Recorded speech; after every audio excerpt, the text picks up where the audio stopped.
بسم اللہ الرحمن الرحیم مولا صلی وسلم دائما ابدا علی حبیبی کا خیر الخلق کلہم والحبیب الذی ترجا شفاعتہ لکل حول من الاحوال مقتحم یا رب بالمصطفیٰ بلغ مقاصدنا واغفر لنا ما مضى یا واسع الکرم۔ الحمدللہ علی احسانہ۔ آج ہم سلسلہ نحمیر کے اندر سبق نمبر 24 پڑھیں گے۔ سبق نمبر 24 جو آج ہم پڑھ رہے ہیں یہ باقاعدہ طور پر کتاب کے اندر موجود نہیں ہے، لیکن چونکہ اس سے پہلے ہم نے اسم متمکن اور اسم غیر متمکن دونوں کو مکمل تفصیل کے ساتھ پڑھ لیا ہے، اور چونکہ کسی سبق کو چاہے وہ کسی بات سے بھی متعلق ہو، جب تک اس کا صحیح معنوں میں اجرا نہ کیا جائے تو طلباء کے ذہن کے اندر وہ اقسام جو ہے وہ صحیح معنوں میں منقش نہیں ہوتی۔ اس وجہ سے آج ہم نے مزید آگے سبق کو پڑھنے سے آج ہم سورہ فاتحہ اس کا کچھ حصہ آج اور کچھ حصہ انشاءاللہ کل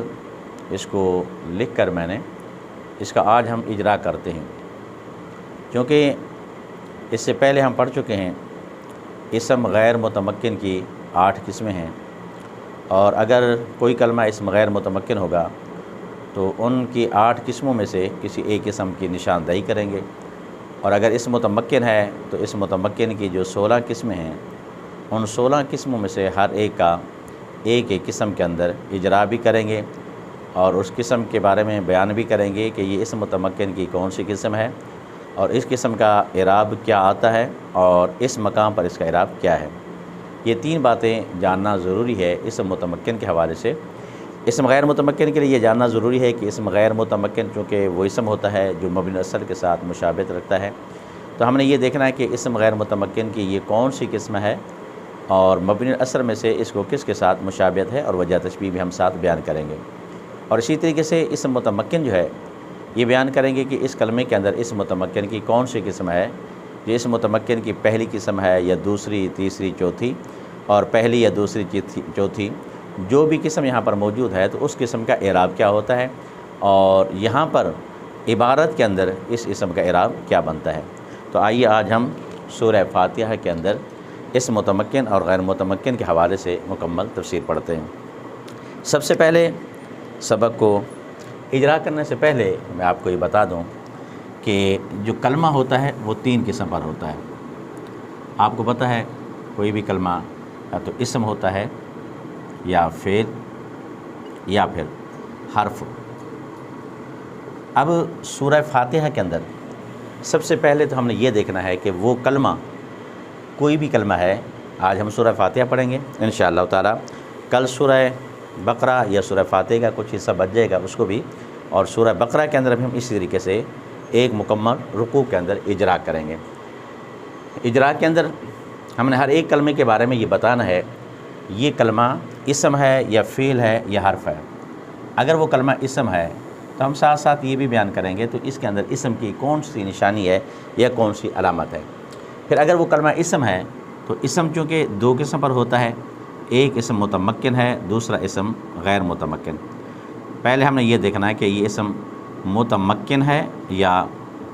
غیر متمکن ہے۔ اگر غیر متمکن ہے تو غیر متمکن کی ہمیں پتہ ہے کہ 8 قسمیں ہیں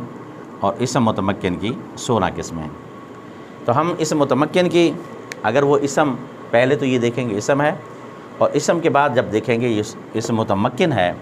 تو اس کا مطلب یہ ہوگا پھر یہ دیکھنا ہوگا کہ اس متمکن کی 16 اقسام میں سے یہ کون سی قسم ہے۔ اس طرح اگر وہ اسم غیر متمکن ہے تو پھر ہمیں یہ دیکھنا ہوگا کہ اسم غیر متمکن کی 8 اقسام جو ہم نے کتاب کے اندر پڑھی ہیں تو 8 اقسام میں سے یہ کون سی قسم بنتی ہے۔ پھر اس کے بعد وہ دیکھیں گے اگر وہ کلمہ فعل ہے تو فعل کے اندر ہم نے پڑھا سب سے پہلے کہ فعل کی 3 قسمیں ہیں، یا تو وہ فعل ماضی ہوگا یا مضارع ہوگا یا پھر امر ہوگا۔ ماضی ہے، مضارع ہے، امر ہے، ہم اس کی نشاندہی کریں گے، اور پھر اس کے بعد اس کا مکمل صیغے کے اندر مثال کے طور پر جیسے ضربہ کا صیغہ ہے تو صیغہ واحد مذکر غائب فعل ماضی مثبت معروف ثلاثی مجرد صحیح اسباب فعل یفعل، ضرب یضرب فعل یفعل۔ اب اس کے اندر ہمیں یہ دیکھنا ہوگا کہ یہ کلمہ جو صیغہ ہے تو یہ فعل کی کون سی قسم ہے، یعنی فعل ماضی ہے، مضارع ہے یا امر ہے۔ اور اسی طریقے سے اس کے اندر ہم نے ہفت اقسام کے اندر بھی دیکھنا ہے، شش اقسام کے اندر بھی دیکھنا ہے کہ وہ ثلاثی مجرد ہے یا ثلاثی مزید فی ہے، رباعی مجرد ہے یا رباعی مزید فی ہے۔ اب اسی طریقے سے ہم نے یہ بھی دیکھنا ہے کہ وہ ہفت اقسام کے اندر کیا ہے، صحیح ہے، محموز ہے، مضاف ہے، مثال ہے، اجوف ہے، ناقص ہے یا لفیف ہے۔ اسی طریقے سے اگر وہ کلمہ حرف ہے تو پھر ویسے تو حرف دو قسم پر ہوتا ہے، حرف مبانی بھی ہوتے ہیں اور حرف معانی بھی۔ تو حرف مبانی اور حرف معانی کے اندر ہم نے پڑھا تھا کہ حرف مبانی وہ ہوتے ہیں کہ جن سے کلمات مرکب ہوتے ہیں۔ مثال کے طور یہ مبانی کے اندر خود میم، با، الف، نون، یا، یہ حروف جو ہیں یہ حروف مبانی ہیں۔ اور حروف معانی جو کسی معنی کے لیے وضع کیا گیا ہو، جیسے اس کی مثال جو ہے با لے لیں، با حروف جارہ میں سے ہے، ثم لے لیں، من، الا، یہ حروف جو ہیں یہ حروف معانی میں سے، اور یہی کلمہ کی قسم ہے۔ جو حروف مبانی میں سے ہوتے ہیں وہ کلمہ کی قسم میں سے شامل نہیں ہے۔ تو لہٰذا یہ ایک بہت بڑا اہم سبق ہے ہمارا، کیونکہ جو ہم نے اسباق پڑھے ہیں یہ ان تمام اسباق کا یہ خلاصہ ہے۔ اگر کوئی طالب علم اس متمکن کے اقسام اور غیر متمکن کے اقسام کو مکمل صحیح معنوں میں یاد کر لینے کے بعد خود اگر وہ چاہے تو ہمارے اس سبق کو پہلے نہ سنیں، خود قرآن مجید فرقان حمید کو کھول کر اس سبق کو سمجھنے پڑھنے سے پہلے خود اپنے طور پر کوشش کرے کہ الحمدللہ سے لے کر پوری سورہ مبارکہ والضالین تک آخر میں خود اجرا کرے، اور خود یہ جو میں نے اقسام بیان کر دیے ہیں کہ ان خود تلاش کرے کہ یہ کلمہ اسم ہے یا فعل ہے یا حرف ہے۔ اسم ہے تو اسم متمکن ہے یا غیر متمکن ہے، اگر غیر متمکن ہے تو غیر متمکن کی کون سی قسم میں سے ہے، اور اگر اسم متمکن ہے تو اس متمکن کی 16 اقسام میں سے کون سی قسم بنتا ہے۔ مثال کے طور پر اگر ایک کلمہ بیچ میں آ جاتا ہے زیدن، تو ہم یہ کہہ سکتے ہیں کہ اس متمکن کی پہلی قسم ہے مفرد منصرف صحیح، اور پھر ہم اس کا مکمل طور پر اعراب بیان کریں گے کہ مفرد منصرف صحیح کا اعراب کیا ہوتا ہے۔ اعراب بالحرکت حقیقی آتا ہے، یعنی رفع ساتھ ضمہ کے، نصب ساتھ فتح کے اور جر ساتھ کسرہ کے۔ پھر اس کے اوپر ہم نے دیکھنا ہے کہ وہ اعراب کی یہاں موجودہ حالت کیا ہے، یعنی اس پر عامل کون سا ہے اور یہاں اس کی حالت کون سی بنتی ہے۔ تو اس اعتبار سے ہم اس متمکن کی مکمل اقسام کو بیان کریں گے۔ غیر متمکن اور پھر فعل آئے گا، تو فعل اگر جہاں بھی موجود ہوگا اس کے اندر ہم نے یہ دیکھنا ہے کہ یہ ماضی ہے، مضارع ہے یا امر ہے، اور مکمل صیغہ اس کو شش اقسام کے اندر، ہفت اقسام کے اندر، اور اس کا جو صحیح باب ہے وہ باب کون سا بنتا ہے وہ مکمل اس کی تفصیل کو بیان کریں گے۔ پھر حرف جو ہے تو یہ بھی ہم نے دیکھنا ہے کہ یہ مبنی الاصل میں سے ہے، حروف معانی میں سے یا مبانی میں سے، یہ بھی ہم نے اس کے اندر بیان کرنا ہے۔ تو اس طریقے سے میں نے آگے ابھی سمجھانا ہے پورا سبق، اس کو سمجھانے سے پہلے آپ میں سے جس طالب علم کو یا جس ساتھی کو بات سمجھ میں آ گئی ہے تو وہ چاہے اس ہمارے اسباق کو بند کر کے پہلے اپنے طور پر اپنے ذہن پہ زور دے، کوشش کرے۔ انشاءاللہ تعالیٰ بعد کے اندر ہمارا پورا سبق ہوگا، پورے سبق کے اندر پوری تفصیل ڈیٹیل آ جائے گی، لیکن اس سبق کو آگے مزید پڑھنے سے، سمجھنے سے پہلے خود اپنے طور پر اپنی کاپی کے اوپر یہ لکھ دے۔ اس طرح میں نے ایک ایک کلمہ الگ لکھ دیا، الحمدللہ رب العالمین الرحمن الرحیم مالک یوم الدین، یہاں تک میں نے جگہ کی مناسبت کے اعتبار سے لکھ دی ہے۔ پھر انشاءاللہ اس کا اجرا کرنے کے بعد ہم آگے اجرا کریں گے۔ اب اس کو مکمل بند کرنے کے بعد اپنی کاپی کے اوپر لکھیں۔ مثال کے طور پر ایک کلمہ میں لکھ کر دے دیتا ہوں، اب آپ اس کو اتار لیں گے۔ اتارنے کے بعد میں آپ کو ایک کلمہ لکھ کر دیتا ہوں اور اس کا اجرا کا طریقہ سمجھا دیتا ہوں، آپ اس کو چاہے اس کو سمجھتے ہوئے آگے خود جو ہے اس پر دوسروں پر اجرا کریں۔ سب سے پہلے کلمہ ہے الحمد، تو الحمد کے بارے میں ہم لکھیں گے الحمد یہ اسم ہے، اور اسم کیوں ہے ہم نے اپنی طرف سے نہیں کہا کہ اسم کے علامات میں سے اس پر الف لام موجود ہے، الف لام موجود ہے، یہ اس کی علامت ہے۔ اس کا مطلب یہ ہے کہ یہ اسم ہے۔ اگر یہ اسم ہے تو پھر ہم نے دوسرے نمبر پہ یہ دیکھنا ہے یہ اسم متمکن ہے یا غیر متمکن۔ تو یہ اسم متمکن ہے، اور اسم متمکن کی وجہ یہ ہے کہ یہ مبنی الاصل میں سے کسی ایک کے ساتھ مشابہت نہیں رکھتا۔ اسم غیر متمکن وہ ہوتا ہے جو مبنی الاصل میں سے کسی ایک کے ساتھ مشابہت رکھتا ہو۔ تو جب یہ اسم متمکن ہے مبنی الاصل میں سے کسی ایک کے ساتھ مشابہت نہیں رکھتا تو اس کا مطلب یہ ہوا یہ اسم متمکن کی 16 قسموں میں سے کوئی ایک قسم یہ بن سکتا ہے۔ اب الحمد، اب ہم نے یہ دیکھنا ہے یہ کون سی قسم ہے۔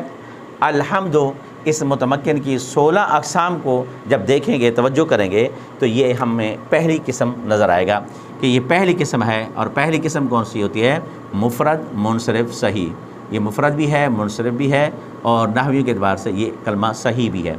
اور مفرد منصرف صحیح چونکہ اس کے اوپر ہونا تو یہ چاہیے حمدن،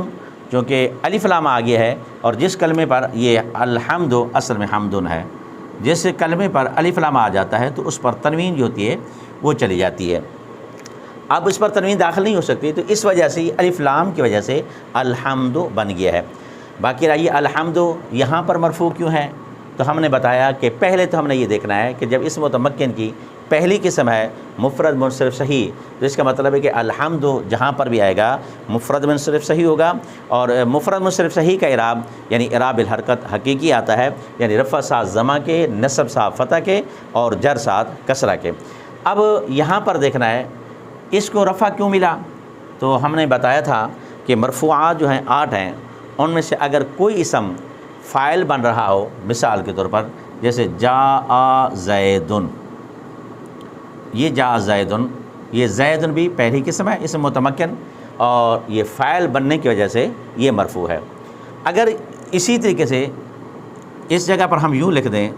زیدن عالمن، تو زیدن یہاں بھی مرفوع ہوگا، کیونکہ یہاں پر زیدن مبتدا بنے گا اور عالمن جو ہے خبر ہے۔ جس طرح فاعل مرفوع ہوتا ہے اس طرح جو مبتدا ہے وہ بھی مرفوع ہوتا ہے، خبر بھی مرفوع ہوتی ہے۔ تو 3 مرفوعات تو یہ ہیں، اس کے علاوہ جو 8 مرفوعات ہیں تو ان میں سے بقیہ 5 اور بھی اس کے علاوہ موجود ہیں۔ تو جس طرح زید فاعل ہونے کی وجہ سے مرفوع ہے اور زید مبتدا ہونے کی وجہ سے مرفوع ہے، تو الحمد یہ بھی عبارت کے اندر مبتدا ہونے کی وجہ سے مرفوع ہے۔ اب الحمد عبارت کے اندر ترکیب کے اندر مبتدا واقع ہوگا، اس وجہ سے مرفوع ہے، اور اس کا رفع جو ہے رفع ساتھ ضمہ کے ہے، لیکن ہونا تو یہ چاہیے تھا حمدن، لیکن چونکہ اس پر الف لام آ گیا ہے تو اس الف لام کی وجہ سے اس کی تنوین جو ہے وہ گر گئی ہے۔ تو لہٰذا یہ الحمد ہم نے جو اجرا کیا کہ یہ کلمات میں سے اسم ہے، فعل یا حرف نہیں ہو سکتا، اور اسم کی علامت بھی کیا ہے، اس پر الف لام داخل ہے۔ اور اسم میں سے بھی پھر اسم کی 2 قسمیں، اسم متمکن اور غیر متمکن، تو اس میں سے اسم متمکن ہے، کیونکہ غیر متمکن وہ ہوتا ہے جو مبنی اصل کے ساتھ مشابہت رکھتا ہے، یہ مبنی اصل میں سے کسی ایک کے ساتھ مشابہت نہیں رکھتا۔ جب اسم متمکن ہوا تو اسم متمکن کی 16 قسمیں ہیں، میں نے بیان کیا، تو ان 16 قسموں میں سے یہ پہلی قسم ہے، اور پہلی قسم میں نے یہاں لکھ دیا مفرد منصرف صحیح۔ تو پہلی قسم مفرد منصرف صحیح ہے، اور مفرد منصرف صحیح کا اعراب رفع ساتھ ضمہ کے، نصب ساتھ فتح کے، اور جر ساتھ کسرہ کے آتا ہے، اور یہاں پر اس کی حالت رفعی ہے کیونکہ یہ مبتدا واقع ہو رہا ہے۔ لہٰذا الحمد کا جو اعراب ہے وہ ہم نے بیان کر دیا، یہ مبتدا ہونے کی وجہ سے مرفوع ہے۔ اب آپ اس طریقے سے اب آگے ہمارے اسباق کی طرف جانے سے پہلے آپ یہاں پر اس ویڈیو کو یہاں روک کر آگے خود اجرا کریں، جس طرح ہم نے لکھ کے دیا اس طرح اس کو لکھیں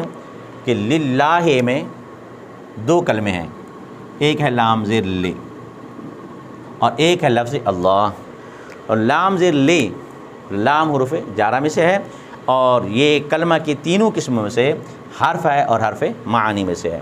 اس کے بعد لفظ اللہ، لفظ اللہ اس میں جلالت ہے، لفظ اللہ اس میں جلالت۔ اب بالکل یہ بھی عبارت کے اندر یا اسم کی جو قسمیں ہم نے پڑھی ہیں، یہ الحمد کی طرح یہ بھی پہلی قسم ہے، کلمات میں سے یہ اسم ہے، اور اس کی نشانی یہ ہے اسم کی یہاں لام حرف جار داخل ہے، اور ہم نے اسم کی علامات میں سے ایک پڑھا کہ جس پر حرف جار داخل ہوتا ہے وہ کلمہ بھی اسم ہوتا ہے۔ لہذا لام لفظ اللہ پر داخل ہے تو لفظ اللہ اسم ہے، اور اسم متمکن میں سے یا غیر متمکن میں سے جو اس کی 2 قسمیں ہیں ان میں سے یہ اسم متمکن ہے۔ غیر متمکن اس لیے نہیں ہے کہ یہ مبنی اصل میں سے کسی ایک کے ساتھ مشابہت نہیں رکھتا۔ اور اسم متمکن ہے تو یہ بھی الحمد کی طرح پہلی قسم ہے مفرد منصرف صحیح، اور مفرد منصرف صحیح کا اعراب میں نے بیان کیا کہ رفع ساتھ ضمہ کے، نصب ساتھ فتح کے اور جر ساتھ کسرہ کے آتا ہے، اور یہاں پر اس کی حالت جری ہے کیونکہ یہاں پر عامل جار ہے اور اس کا جر کسرہ کے ساتھ آیا ہے، لہٰذا یہ بھی اسم متمکن کی پہلی قسم ہے اور اس پر جو ہے اعراب جری ہے۔ اور لفظ اللہ کے بعد الحمدللہ رب العالمین، ربی، یہ ربی یہ بھی کلمات کے اندر یہ اسم ہے، اور اسم کی یہاں نشانی یہ ہے رب العالمین، یہ لفظ عالمین کی طرف مضاف ہو رہا ہے۔ اور اسم کی علامات میں سے ایک علامت ہم نے یہ بھی پڑھی ہے کہ جو کلمہ کسی دوسرے کلمے کی طرف مضاف ہو، اس کی مثال ہم نے پڑھی تھی، جیسے غلام زیدن۔ اب غلام زیدن، یہ غلام یہ مضاف ہے زید کی طرف، لہٰذا یہ اسم ہے۔ اور مضاف کی نشانی ایک یہ ہوتی ہے کہ اس کے درمیان اگر ہم اردو کے اندر ترجمہ کرتے ہیں تو اس کے درمیان، ترجمے کے درمیان کا، کے، کی کا ترجمہ آتا ہے، جیسے زید کا غلام، ایسے یہاں بھی ترجمہ کرتے ہیں۔ تمام تعریفیں ثابت ہیں واسطے اللہ کے جو تمام جہانوں کا پالنے والا، العالمین تمام جہانوں کو کہتے ہیں، تمام جہانوں کا پالنے والا۔ اب کا کے آ گیا تو یہ لفظ مضاف ہے، اسم کی وجہ سے یہ اسم ہے، اور یہ بھی اسم متمکن ہے۔ غیر متمکن کی وجوہات میں نے جیسے اوپر بیان کی ہے کہ مبنی الاصل میں سے کسی ایک کے ساتھ مشابہت نہیں ہے، اور لفظ اللہ کی صفت ہونے کی وجہ سے اس کی بھی حالت جری ہے اور اس کا جر بھی کثرت کے ساتھ آیا ہے۔ یہ تینوں قسمیں لفظ الحمد، لفظ اللہ اور لفظ رب، یہ بالکل سیم ایک چیز ہے۔ اور آگے ہے العالمین۔ العالمین کی طرف اگر ہم دیکھیں تو العالمین، پہلی بات تو یہ ہے کہ یہ کلمہ بھی اسم ہے اور ہے بھی اسم متمکن۔ اسم اس لیے ہے کہ اس پر الف لام آ گیا ہے، اور اسم متمکن اس لیے یہ بھی مبنی الاصل میں سے کسی ایک کے ساتھ مشابہت نہیں رکھتا۔ اور جب اسم متمکن ہے تو اس کا مطلب ہے کہ اب ہم نے یہ دیکھنا ہے کہ اسم متمکن کی 16 قسموں میں سے یہ کون سی قسم بنتا ہے۔ العالمین یہ مسلمون کی طرح جمع مذکر سالم ہے، عالمون، عالمون۔ اب یہ العالمین، رب العالمین، تمام جہان والے۔ اب چونکہ اس کی حالت جری ہے، جمع مذکر سالم جو ہے اس کا اعراب ہم پڑھ چکے ہیں، اس کا اعراب بالحرف حکمی آتا ہے۔ اعراب بالحرف حکمی کا مطلب یہ ہے کہ صرف اس کا اعراب جو ہے واو اور یا کے ساتھ آتا ہے، الف کے ساتھ نہیں آتا۔ اس کی مثال جیسے مسلمون، اب ہم اس کی مثالوں میں ایک لکھ لیتے ہیں، جیسے جاء مسلمون اور رأیت مسلمین، اس کی حالت جری بھی یہی آتی ہے اور حالت نصبی بھی یہی آتی ہے، مسلمین، اور حالت جری میں بھی یہی آتا ہے، مررت بے مسلمین۔ تو اب مررت بے مسلمین، اب اس میں بالکل اس کی العالمین کی یہی حالت ہے، حالت جری ہے کیونکہ العالمین رب کا، لفظ رب کا مضاف الیہ ہے۔ حالت جری دو صورتیں ہوتی ہیں، یا تو اس پر حرف جار آ جائے جیسے کہ یہاں لفظ اللہ پر لام آیا ہے، یا اس کی دوسری صورت یہ ہوتی ہے کہ وہ کلمہ مضاف الیہ بن رہا ہو، تو یہاں پر لفظ لام داخل ہے اور یہاں پر جو ہے یہ کلمہ مضاف الیہ بن رہا ہے، جس کی حالت جری ہے، لہذا العالمین یہ اسم متمکن کی 10ویں قسم ہے، اور جمع مذکر سالم، اور اس میں سے اس کی حالت جری ہے اور اس کا عامل جارہ جو ہے وہ کلمہ رب، وہ مضاف ہے۔ اسی طریقے سے لفظ الرحمن، الرحیم، مالک یوم الدین، ان چاروں کلمات کی ایک ہی صورت بنتی ہے، یعنی یہ چاروں کے چاروں کلمات مفرد منصرف صحیح ہیں، جس طرح کہ لفظ الحمد ہے۔ اب دیکھنا یہ ہے کہ الرحمن، الرحیم، مالک یوم الدین، ان کی حالت جری جو ہے وہ کس کی وجہ سے ہے؟ وہ چونکہ رب العالمین، للہ رب العالمین، یہ اللہ رب العزت کی صفت اول ہے، تمام تعریفیں ثابت ہیں واسطے اللہ کے، ایسا اللہ جو پالنے والا ہے تمام جہانوں کا، اس کو مبدل منہ بدل بھی بنا سکتے ہیں، اور ایسا اللہ جو بہت بڑا مہربان، ایسا اللہ جو بہت رحم فرمانے والا، ایسا اللہ جو روز جزا کا مالک ہے، روز جزا کا مالک ہے۔ اب یہ الرحمن، یہ اللہ کی صفت ہے، الرحیم یہ بھی اللہ کی صفت ہے، مالک اب البتہ مالک یہ بھی اللہ کی صفت ہے، لیکن پہلے مالک مضاف ہے، یوم مضاف الیہ مضاف ہے، اور الدین مضاف الیہ ہے۔ تو مالک پر جو حرف جر آتا ہے وہ تو صفت کی وجہ سے ہے، یوم کے نیچے جو حرف جر آتا ہے وہ مالک کی وجہ سے، اور الدین پر جو حرف جر آتا ہے وہ مضاف الیہ ہونے کی وجہ سے۔ لہٰذا یہ کلمات سارے کے سارے یہ بھی پہلی قسم ہے مفرد منصرف صحیح، اور مفرد منصرف صحیح اس کے اندر اسم متمکن ہے۔ اس متمکن کی پہلی قسم کا اعراب ہم پڑھ چکے ہیں، اعراب بالحرکت حقیقی آتا ہے، یعنی رفع ساتھ ضمہ کے، نصب ساتھ فتح کے، اور جر ساتھ کسرہ کے۔ تو اس کی بھی یہی حالت ہے، الرحمن الرحیم مالک یوم الدین، یہ عامل جارہ کی وجہ سے ان سب کلمات کے اندر حرف جر آ رہا ہے، اور ان کا جر جو ہے وہ کسرہ کے ساتھ آ رہا ہے۔ آج الحمدللہ ہم نے سورہ فاتحہ کا کچھ حصہ مالک یوم الدین، آگے ایک حصہ ایاک نعبد و ایاک نستعین، اس کو بھی ہم ساتھ پڑھ لیتے ہیں، ایاک نعبد و ایاک نستعین۔ اس کے اندر بھی آپ دیکھیں، توجہ کریں گے، ایاک اسم ہے اور اسم غیر متمکن ہے۔ اسم غیر متمکن میں نے بتایا کہ جب اسم غیر متمکن ہوگا تو ہمیں یہ دیکھنا ہے کہ یہ مبنی الاصل میں سے کس کے ساتھ مشابہت رکھتا ہے۔ تو مبنی الاصل تین چیزیں ہیں، ایک جملہ حروف، ماضی، امر حاضر معروف، یہ تین چیزیں مبنی الاصل کہلاتی ہیں۔ اور اسم غیر متمکن یہ ضمیر ہے ایاک، جو ضمائر ہیں جتنے بھی ان کو مبنی الاصل میں سے حروف کے ساتھ مشابہت ہوتی ہے۔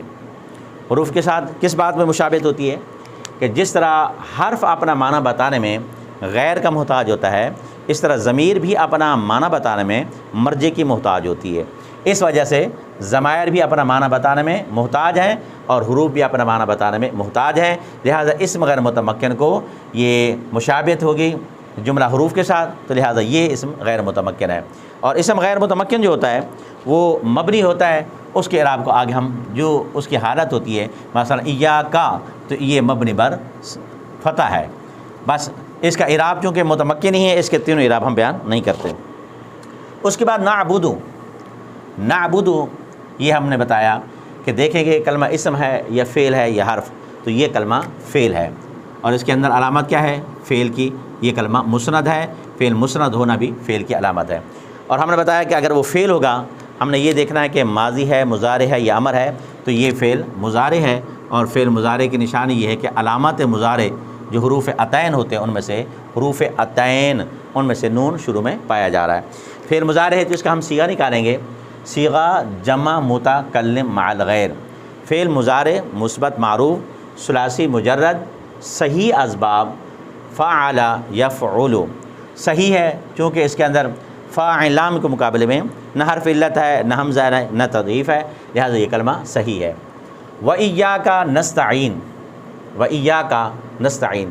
وہ جو ہے یہ حرف ہے حروف معانی میں سے ہے، اور حرف کی علامت یہ ہے کہ جس کے اندر نہ اسم کی علامت ہو نہ فعل کی علامت ہو تو وہ کلمہ حرف ہوتا ہے۔ اور ایاک کے بارے میں ہم پہلے پڑھ چکے ہیں، ایاک یہ اسم غیر متمکن ہے، اور نستعین یہ نعبد کی طرح یہ جمع متکلم مع الغیر ہے۔ ایاک نعبد و ایاک نستعین جمع متکلم، فعل مضارع مثبت معروف ثلاثی مزید فی صحیح اسباب، استعان سے ہے، عون سے اجوب واوی، اسباب استفعال،